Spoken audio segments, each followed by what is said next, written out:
Wednesday, December 10th, 2025, and this is Read Through the Bible. I got a question for you. Have you ever seen someone with leprosy? Well, personally, in person. In Nepal, Yeah. I went with you to a leper hospital, but it's different leprosy. Oh, you went to the hospital in Pokhara? Uh-huh. I don't remember that. Yeah. So I remember going to that with my dad. That man Joshua, I think he was still there. Joshua Tawari, something like that. Okay. Amazing guy. Yeah. Amazing guy. Wow. Okay, so that's wonderful. I was going to ask you if you'd seen that. So you have seen some lepers. Yes, I went with you. But I think it's a different kind of leprosy, and so it's not like we were going to get it by being there. Right. So. But it's a skin disease, and we're going to see someone being healed of leprosy in our text today. We're going to read 2 Kings 5 and 6. Yes. And it's the story of Naaman. This is another one of those arch books, Bible story books that I had growing up, and I remember I can picture the illustrations right now. All right, verse 1. Naaman, the commander of the army of the king of Syria, was a great man with his master and in high favor, because by him the Lord had given victory to Syria. He was a mighty man of valor, but he was a leper. Now, the Syrians, on one of their raids, had carried off a little girl from the land of Israel, and she worked in the service of Naaman's wife. She said to her mistress, "Would that my lord were here with the prophet who is in Samaria. He would cure him of his leprosy." So Naaman went in and told his lord, "Thus and so spoke the girl from the land of Israel." And the king of Syria said, "Go now, and I will send a letter to the king of Israel." So he went, taking with him 10 talents of silver, 6,000 shekels of gold, and 10 changes of clothing. And he brought the letter to the king of Israel, which read, "When this letter reaches you, know that I have sent you to Naaman, my servant, that you may cure him of his leprosy." And when the king of Israel read the letter, he tore his clothes and said, "Am I God, to kill and to make alive, that this man sends word to me to cure a man of his leprosy? Only consider and see how he is seeking a quarrel with me." So the king obviously acknowledged, I can't heal this guy from leprosy. Right, but what the king can't do, Elisha, the prophet of God, can. Verse 8, but when Elisha, the man of God, heard that the king of Israel had torn his clothes, he sent to the king, saying, "Why have you torn your clothes? Let him come now to me, that he may know that there is a prophet in Israel." So Naaman came with his horse and chariots and stood at the door of Elisha's house. Wow, the king coming. Well, Naaman, he's like the commander of the army. Yeah. But still. The commander coming, yep. And Elisha sent a messenger to him, saying, "Go and wash in the Jordan 7 times, and your flesh shall be restored, and you shall be clean."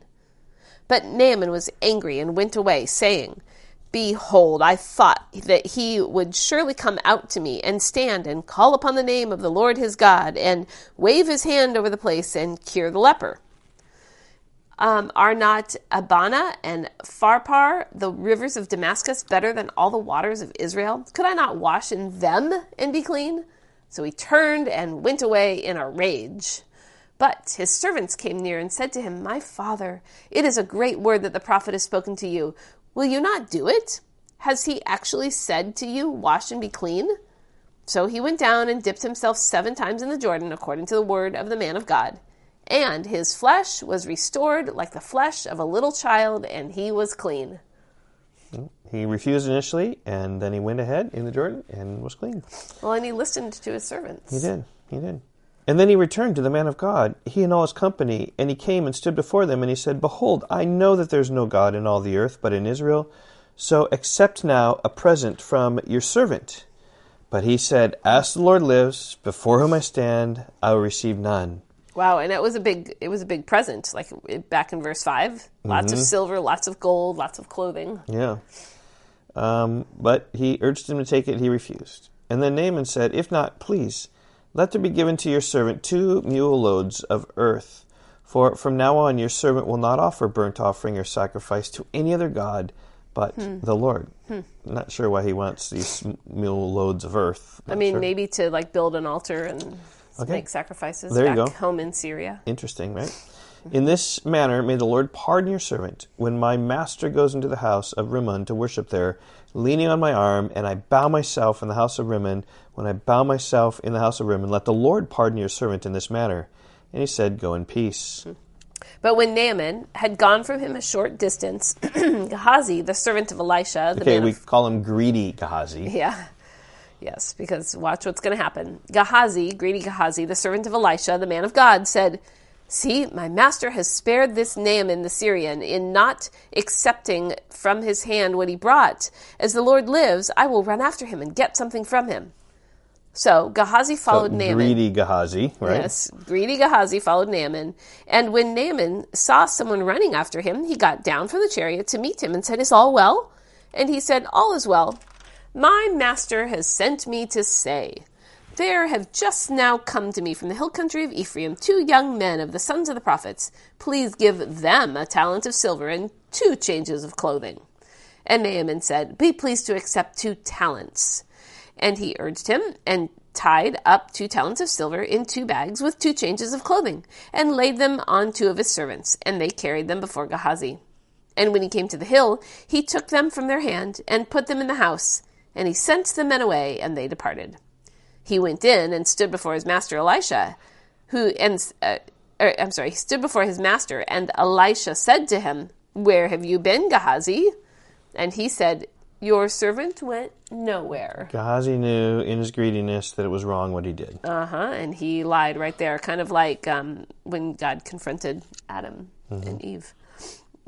Verse 26, "But he said to him," that is, Elisha said to Gehazi, "Did not my heart go when the man turned from his chariot to meet you? Was it a time to accept money and garments, olive orchards and vineyards, sheep and oxen, male servants and female servants?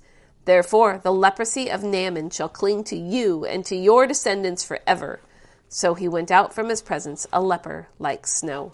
Okay, so if you just even remember for a summary, just Naaman, like if you know the story of Naaman, because you got your arch books. Right. If you know that, then you got this servant girl, and you got Naaman coming and refusing in the Jordan, then he dips, and he's healed. Got his gifts, Elisha says no, and then greedy Gehazi says yes, and greedy Gehazi gets leprosy. Like all that's there. Okay, and now in chapter 6 we see the axe head, which floats, and then... angel army. Yeah, the angel army. Yeah, that's really good. That's your summary? I don't know. Okay, and then Ben-Hadad besieged Samaria, which brought cannibalism and even boiling babies just for food. It's ancient warfare. Surround the city, starve them out. Now the sons of the prophets said to Elisha, "See, the place where we dwell under your charge is too small for us. Let us go to the Jordan, and each of us there get there a log, and let us make a place for us to dwell there." And he answered, "Go." Then one of them said, "Be pleased to go with your servants." And he answered, "I will go." So he went with them, and when they came to the Jordan, they cut down trees. But as one was felling a log, in his backswing, his axe head fell off into the water. And he cried out, "Alas, my master, it was borrowed." Then the man of God said, "Where did it fall?" And he showed him the place. He cut off a stick and threw it in there, and made the iron float. He said, "Take it up." So he reached out his hand and took it. Once, when the king of Assyria was warring against Israel, he took counsel with his servants, saying, "At such and such a place shall be my camp." But the man of God sent word to the king of Israel, "Beware that you do not pass this place, for the Syrians are going down there." It's interesting because, Syria is where Naaman was from. So right. This is still kind of dealings with the same country. Yep. Verse 10, "And the king of Israel sent to the place about which the man of God had told him. Thus he used to warn him, so that he saved himself there more than once or twice."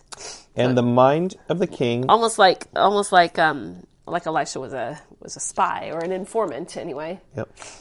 "And the mind of the king of Syria was greatly troubled because of this thing, and he called his servants and said to them, 'Will you not show me who of us is for the king of Israel?'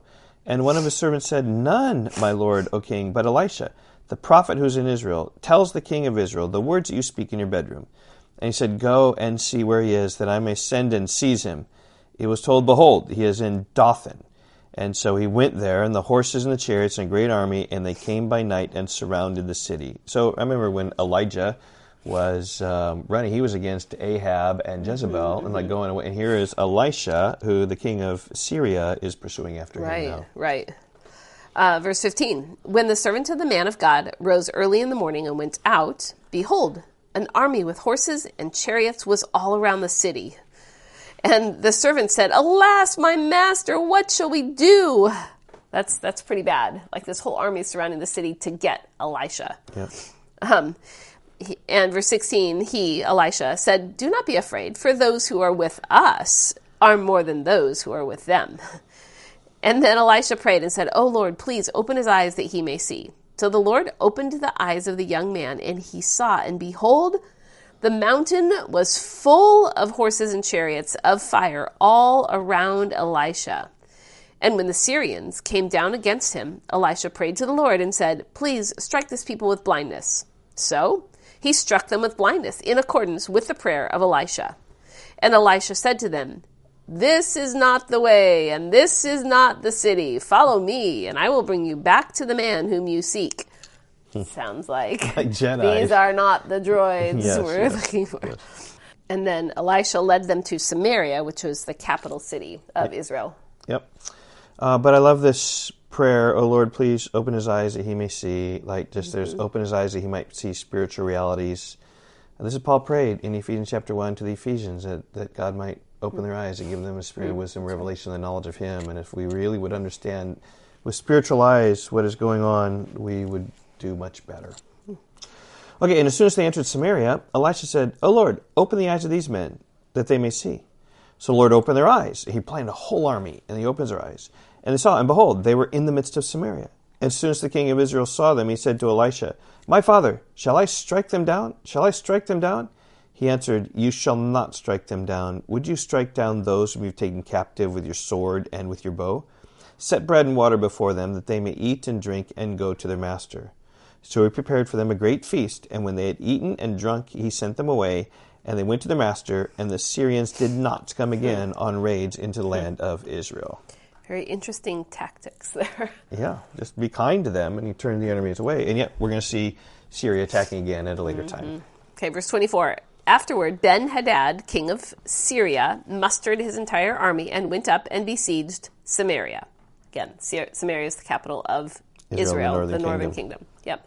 And there was a great famine in Samaria because the army is surrounding them as they besieged it, until a donkey's head was sold for 80 shekels of silver, and the fourth part of a cab of dove's dung for 5 shekels of silver. Now, as the king of Israel was passing by on the wall, a woman cried out to him, saying, "Help, my lord, O king." And he said, "If the Lord will not help you, how shall I help you? From the threshing floor or from the winepress?" And the king answered her, "What is your trouble?" She answered, "This woman said to me, 'Give me your son that we may eat him today, and we will eat my son tomorrow.'